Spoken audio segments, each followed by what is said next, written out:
What's going on, everyone, and welcome back. Before I start this video, I just wanted to say thank you. We've been getting a lot of traffic through the channel, and I appreciate all you guys watching, all the comments, all the likes, everything like that. If you guys are watching, make sure to hit that subscribe button. Make sure to turn your bell notification on so when I post a video, you guys get notified.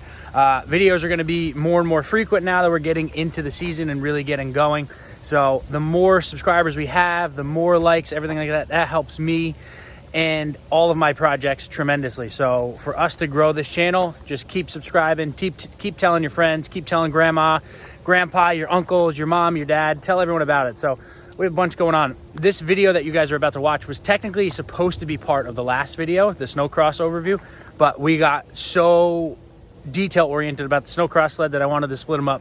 So this video is all about the 2022 cross country purpose-built race sled from Polaris. So it's a super cool buggy. They did a lot of cool things, and it's pretty much what we're gonna get as a consumer sled for the most part. There are some differences which we go over in the video, but that's gonna do it. So enjoy this video, and again, make sure to like, make sure to subscribe, make sure to turn that bell notification on so we could just keep growing this channel, so we could keep bringing cooler and cooler stuff to you guys. Appreciate it. And now, what everyone is, going bananas over is this cross country sled. So this is what Bruce is sitting in front of right now.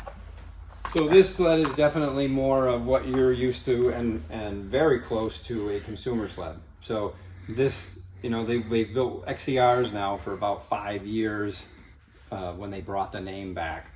And they were rush reared before, and then they used the switchback, S rear. Now we're back in straight tunnels for the last couple of years with 128s. And now we are into a, consumer wise, plenty of the XCRs got bought that are 136s and 128s. And this snowmobile is very, very close to that. They've designed this sled from what you're buying. The things that they did, which they haven't had the race department hadn't had the opportunity for, was to actually make one that is valved, shock valved and sprung, and some other small odds and ends for ergonomics right out of the box. So the guy that is going racing, just like with the snowcross sled, he can get it out of the box, stud it up the way he wants, and go race it. Not put all these, we had to put a lot of add-ins in the back trying to make things a little stronger, and just a lot of little, and then springs, and then valving was way too soft because it was valved for a consumer sled. Consumer XCR, which is a little stiffer, 20-25% stiffer than a VR1, but not enough for the guy that's going to go ditch banging, going cross country racing. So the race department put this together. It is a matrix, so it is a lot like what you're buying. And again, the geometry in the front is the same. The rear geometry in the rear is the same as an XCR. This is a 136. So again, this is one of the first ones that we've straight tunnel that we've had that is going to be cross country and in a 136. But rear suspension wise, the tip rail in the back, like they made, so it's like a couple degree tip from here. So it's just a little less weight on the rear of the track to make it turn a little easier. But the billet setup here that ties the right side to the left side, because this is where the coupling blocks are, is all the same as what you're going to be getting in your consumer sled. Torque arms, rear torque arm, front torque arm, shocks. This is just valved stiffer and has the stiffer springs in it. And again, same springs that you can buy if you're a little heavier rider or an aggressive rider. When you buy the new XCR, you can buy heavy duty springs or extra heavy duty springs, and they're just a little bit more pounds per degree than stock. And that's something that you'll definitely have to tune to yourself when you're getting your consumer sled. But this one already is set for that. So yeah, these are going to be the same rails, same everything. Like I said, or like Bruce said, rear coupler, everything's going to be the same on your consumer bought XCR. Yep. Front torque arm, all that's going to be the same. Yep. So now this, I know, has some lightweight flywheel stuff. That's obviously not going to be on the consumer sled. That's going to be just on this. It's going to be different brake rotor. I don't think the XCR comes with this rotor, does it? This is the first time, the only time I've ever seen two-piece rotor has been on a race sled. Right. So I don't think, so this is, I mean, technically a floating rotor. It's really a two-piece rotor. Just to help with, you know, obviously heavy braking, everything like that. Clutch-wise, it's going to be, you know, the same again. It's going to be another P85. Same as the ones you're going to get, same secondary clutch. I would assume same belt too. Yeah, the belts that they have now, you know, you have some between 600 and 650 were the same belt, and then the 850 had its own belt, which was a 1215. They're both the same size. It's just one's a little better than the other. Yep. So this is a 600 like we've had for years. They had to keep it because 600 class, they couldn't use the 650 sled in right. 600 class. But it's not the race sled engine. Nope.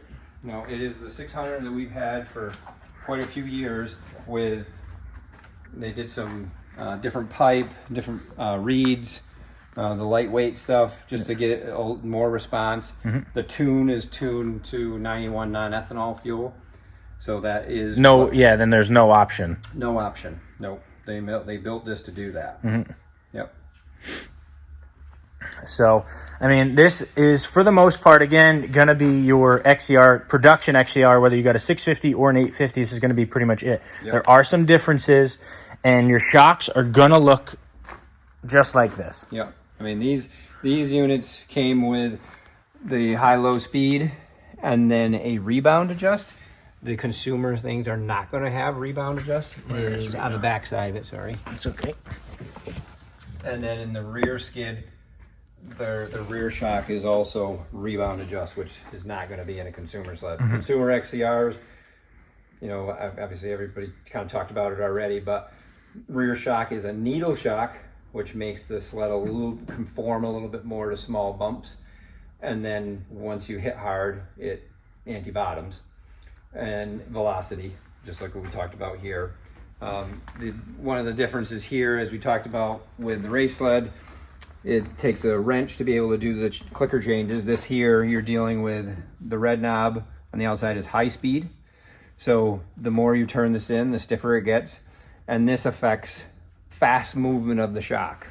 So going through, you know, big bumps, a lot of movement in the shock, whereas the center knob is low speed, and that controls low speed movements in the shock. So you can rigid it right up just with that center one.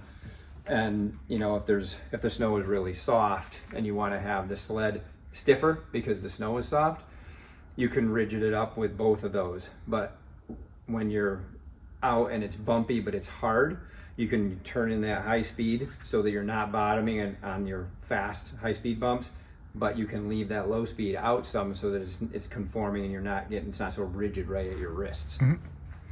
And which is the same as a consumer one. Right. Same thing, and that is exactly how it is in the tail too. Same knobs as far as high speed, low speed, the same all the way around, all four on a consumer and obviously on this sled. Compared to when we go to an XC front shock, are all four shocks very similar, one knob, and this knob is same thing. When you turn it when it's all the way out, it's soft, so basically the oil can flow through into the clicker quicker. The more you tighten it up, turn it in, it basically puts a needle through and plugs the hole, so the shock moves harder, so it's stiffer. That is all you have on a VR1, which runs velocity shocks, but that knob, or an XC, last year's XC, because this year's XC is Fox. Fox, yep. So all four are the same. Single clicker, the more you turn in, the stiffer it gets. Right.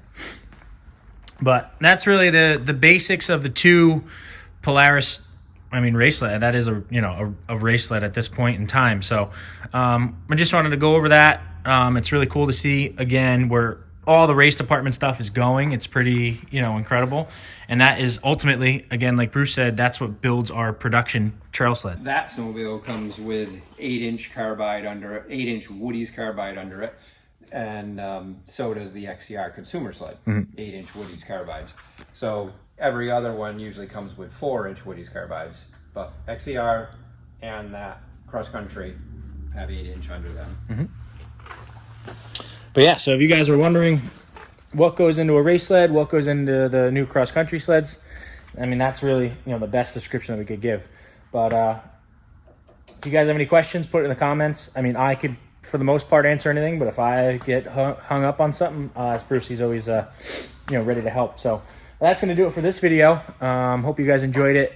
A little insight into how our sleds become what they are is right behind me. So if you guys need anything, always look up Bruce and Southside Polaris. But that's going to do it. Make sure to like, make sure to subscribe, and we'll see you guys in the next one.